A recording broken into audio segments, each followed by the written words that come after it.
मध्य पूर्व में बढ़ता तनाव लगातार चिंता का कारण बन रहा है और एक तरफ अमेरिका और ईरान के बीच सैन्य टकराव से कच्चे तेल और सोने के बाजार में उतार चढ़ाव बना हुआ है। हॉर्मुज को लेकर भी दुनिया की चिंताएं बढ़ी हुई हैं। वहीं दूसरी ओर इसी बीच इराक और तुर्की ने तेल सप्लाई को जारी रखने के लिए पाइपलाइन समझौते को आगे बढ़ाने का भी फैसला किया है। यानी एक तरफ जंग का खतरा है तो दूसरी तरफ सप्लाई को स्टेबल रखने की कोशिशें भी जारी हैं। ऐसे में सवाल ये है कि आखिर कमोडिटी बाजार किस दिशा में जाएगा। इस पर बात करने के लिए हमारे साथ जुड़ रहे हैं कमोडिटी मार्केट के एक्सपर्ट मनोज जैन जी। आप पृथ्वी फिनमार्ट से हैं, आप डायरेक्टर हैं, रिसर्च हेड हैं। मनोज जी, स्वागत है आपका मार्केट टाइम्स टीवी में। मनोज जी, सबसे पहला सवाल, अमेरिका और ईरान तनाव और इराक तुर्की पाइपलाइन समझौते को अगर एक साथ देखें तो आपको क्या लगता है कि फिलहाल बाजार में सप्लाई का कोई रिस्क कम हुआ है या फिर अभी भी कोई बहुत बड़ा खतरा मंडराता हुआ दिखाई दे रहा है? नमस्कार रूपा जी, सबसे पहले धन्यवाद शो में बुलाने के लिए। जहां तक कच्चे तेल की सप्लाई का सवाल है तो बिल्कुल यहाँ पे जितनी भी जो ऑयल प्रोड्यूसिंग कंपनीज है वो लगातार जो अल्टरनेट वहाँ पे हम कह सकते हैं कि डेवलप कर रही है, चाहे वो तुर्की हो या इराक हो या कतर हो या और भी जितने कंट्रीज जो वहाँ पे ऑयल प्रोडक्शन करते हैं, कहीं ना कहीं वो वहाँ पे स्ट्रेट ऑफ हॉर्मुज को बाईपास करके अब वहाँ पे अल्टरनेट रूट जो है वो डेवलप कर रहे हैं, चाहे वो पाइपलाइन के थ्रू हो या दूसरे जो भी हम कह सकते हैं कि समुद्री मार्ग हो। तो अभी इमीडिएट यहाँ पे सप्लाई को लेकर के कोई कंसर्न नहीं है। यूएस भी लगातार ईरान को वहां पे बोल रहा है कि आप स्ट्रेट ऑफ हॉर्मुज को अगर ब्लॉक करेंगे तो वो फिर वहां पे सख्त कदम उठाएगा। तो अभी तक वहां पे सप्लाई को लेकर के कोई चिंता नहीं है, लेकिन अगर कोई यहाँ पे यूएस और ईरान के बीच में एस्केलेशन होगा तो फिर शॉर्ट टर्म के लिए थोड़ी सप्लाई रिस्क जो है वो इमर्ज हो सकती है। लेकिन अभी ऐसी कोई पॉसिबिलिटी नहीं है कि कच्चा तेल फिर एक बार वहां $100 या उसके पार निकल जाए। हमारा मानना है कि अब यहाँ पे डाउन साइड जो है वो $65 और अपसाइड $81, ये एक रेंज जो है शॉर्ट टर्म के लिए रह सकती है रूपा जी। लेकिन मनोज जी, जैसे कि ट्रंप जो है बार बार बयानबाजी करते हैं और अब तो उन्होंने साफ कह दिया कि अभी सीज फायर जो है हमारा खत्म हो चुका है, तो इसको किस नज़र से देखा जाए और लगातार सैन्य हमले जो हैं वो किए जा रहे हैं, तो ऐसे में क्या लगता है कि क्या रेंज बाउंड एक्टिविटी देखने को मिलेगी कच्चे तेल में? देखिए, यहाँ पे जब नेटो समिट में ट्रंप ने बयान दिया था बुधवार को कि अब वो पीस डील को लगभग समाप्त समझे, उसके बाद से हमने एक स्पाइक देखा था कच्चे तेल में, जो टेक्निकली चार्ट पे भी नजर आ रहा था। जब हम मंडे को आपसे बात कर रहे थे तो हमने बोला था कि $76 तक एक रिट्रेसमेंट कच्चे तेल में देखने को मिल सकता है और इनफैक्ट $76 तक हमने कीमतों को आते हुए भी देखा। लेकिन वेरी नेक्स्ट डे कल वहां पे फिर ट्रंप की तरफ से एक स्टेटमेंट आया कि वो ईरान और लेबनान को लेकर के, शांति वार्ता को लेकर के वहां पे आगे बढ़ रहे हैं। तो यहाँ पे काफी हम कह सकते हैं कि कॉन्फ्लिक्टिंग स्टेटमेंट जो यूएस प्रेसिडेंट की तरफ से आ रहे हैं। तो ऐसे में नहीं लगता है कि वहां पे कोई बड़ा एस्केलेशन दोनों देशों के बीच में होगा जिससे कि स्ट्रेट ऑफ हॉर्मुज फिर से ब्लॉक होता हुआ नजर आए और वहां पे कोई सप्लाई रिस्क डेवलप होती हुई नजर आए। तो हमारा मानना है कि यहाँ पे टेंशन बिल्कुल रहेगा, क्योंकि फिर से एक एग्रेशन हुआ है, लेकिन बड़े लेवल पे सप्लाई की रिस्क अभी यहाँ पे निर्मित होती हुई नहीं लग रही। और भारत जैसे बड़े आयातक देश के लिए फिलहाल ज्यादा चिंता की बात क्या दिखाई देती है? कच्चे तेल की प्राइसेस या फिर शिपिंग कॉस्ट या फिर डॉलर की मजबूती? देखिए, यहाँ पे डॉलर की भी जो मजबूती थी वो थोड़ी थमती हुई नजर आई है, क्योंकि जो फेड चेयरमैन के अभी एफओएमसी के मिनट्स आए थे वहां पे उनके स्टेटमेंट इतना हॉकिश नहीं रहे जैसी की उम्मीद की जा रही थी। लेकिन बिल्कुल डॉलर इंडेक्स अभी भी 100 के ऊपर बना हुआ है, तो एक चिंता का विषय है। लेकिन हमारे जो FCNR डिपॉजिट्स है उसके चलते रिजर्व जो है फिर एक बार हम कह सकते हैं कि बेहतर स्थिति में पहुंचते हुए नजर आए हैं। तो अभी बहुत ज्यादा रुपये में भी कमजोरी आती हुई नजर नहीं आएगी। वॉर एस्केलेशन होगा तो निश्चित रूप से कच्चे तेल की कीमतों में कुछ इजाफा होगा, वो एक चिंता का विषय रहेगा। लेकिन सप्लाई को लेकर के कोई रिस्क नहीं है, क्योंकि भारत ने भी काफी जो अल्टरनेट सोर्सेस है उनको मजबूत किया है पिछले दिनों, और अभी हम देख रहे हैं कि वहां पे जो हमारी सप्लाई जो है वो बेहतर होती हुई नजर आई है। तो डॉलर की मजबूती और कच्चे तेल की कीमतें निश्चित रूप से हमारे लिए एक चिंता का विषय रहेगा, लेकिन अभी कोई बहुत ज्यादा खतरा हो सकता है ऐसी कोई संभावना नजर नहीं आती। तो मनोज जी, कमोडिटी ट्रेडर्स और हैजर्स के लिए अभी क्या मतलब रणनीति दिखाई दे रही है कच्चे तेल में? किस तरीके की पोजीशंस जो है वो बनाकर चल सकते हैं? देखिए, कच्चे तेल में मेरा मानना है कि जब तक कीमतें $65 के ऊपर बनी हुई है, यहाँ पे बड़ी गिरावट की संभावनाएं नजर नहीं आती है। कोई भी यहाँ पे डीपर करेक्शंस होते हैं, जैसे कल हमने ऊपरी स्तरों से कीमतों को फिसलते हुए देखा था। तो अगर यहाँ फिर से कीमतें 6,800 से 6,650 के दायरे में आती है, तो वहां से फ्रेश बाय जो है कच्चे तेल में इनिशिएट किया जा सकता है 6,440 के स्टॉप लॉस से।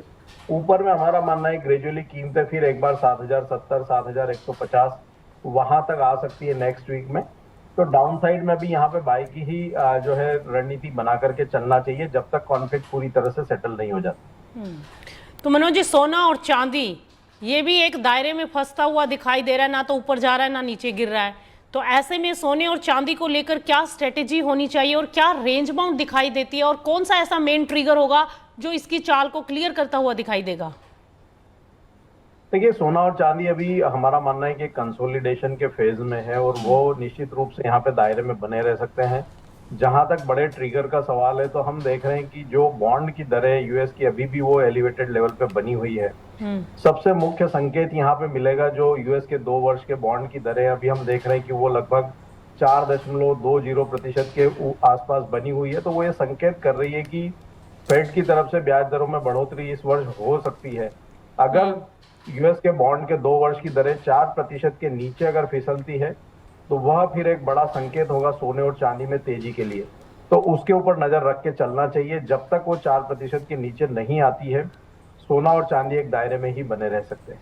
तो ऐसे में ट्रेडर्स के पॉइंट ऑफ व्यू से कोई स्ट्रेटेजी? मेरा मानना है कि यहाँ पे सोना 3,910 से $4,220 इंटरनेशनल मार्केट में और भारतीय बाजारों में 1,40,000 से 1,46,000 की रेंज में बना रहेगा। तो अगर यहाँ से और थोड़े से डीपर करेक्शन आते हैं, 1,42 के आसपास आता है सोना, तो वहां बाय करना चाहिए। अभी रिस्क रिवॉर्ड यहाँ पे फेवरेबल नजर नहीं आता है। वहीं अगर चांदी की बात करें तो यहाँ भी जो रेंज है वो 54.40 से $62 का एक बना हुआ है। तो कीमतें अगर $57-56 की रेंज में आती है, उस लिहाज से भारतीय बाजारों में अगर यहाँ पे 2,16,000 के आसपास चांदी का सितंबर वायदा आता है, तो वहां पे बाइंग की रणनीति बनाई जा सकती है। 2,10,000 एक मजबूत सपोर्ट रहेगा, लेकिन अभी हमारा मानना है कि 2,31,000, 2,34,000 ये एक रेजिस्टेंस बना रहे।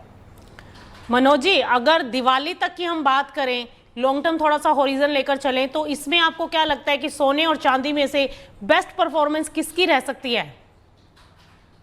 देखिए, चांदी यहाँ पे हाई बीटा कमोडिटी है, तो निश्चित रूप से जब तेजी आएगी तो चांदी में ज्यादा आएगी, लेकिन सोना भी यहाँ पे बेहतर जो है रिटर्न दे सकता है। जहां तक दिवाली का सवाल है, तो हमारा मानना है कि कीमतें इंटरनेशनल मार्केट में फिर एक बार $5,100 तक आ सकती है दिवाली तक। उस लिहाज से भारतीय बाजारों में 1,60,000 से 1,65,000 की रेंज में आ सकती है। वहीं अगर चांदी की बात करें तो वहां भी कीमतें $80 से $84 तक जो है दिवाली तक आ सकती है।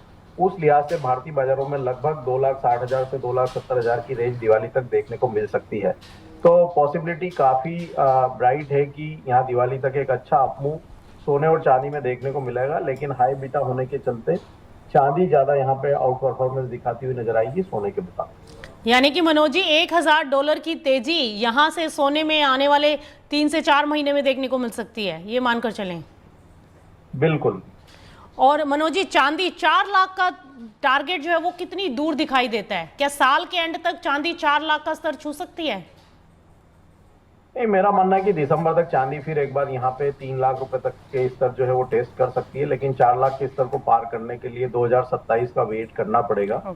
जब तक यहाँ पे फेड की तरफ से भी काफी कुछ क्लैरिटी होती हुई नजर आएगी, और जो जियोपॉलिटिकल टेंशन है वो भी यूएस मिड टर्म इलेक्शन के बाद हमारा मानना है कि प्रोबेबली सेटल होते हुए नजर आएंगे।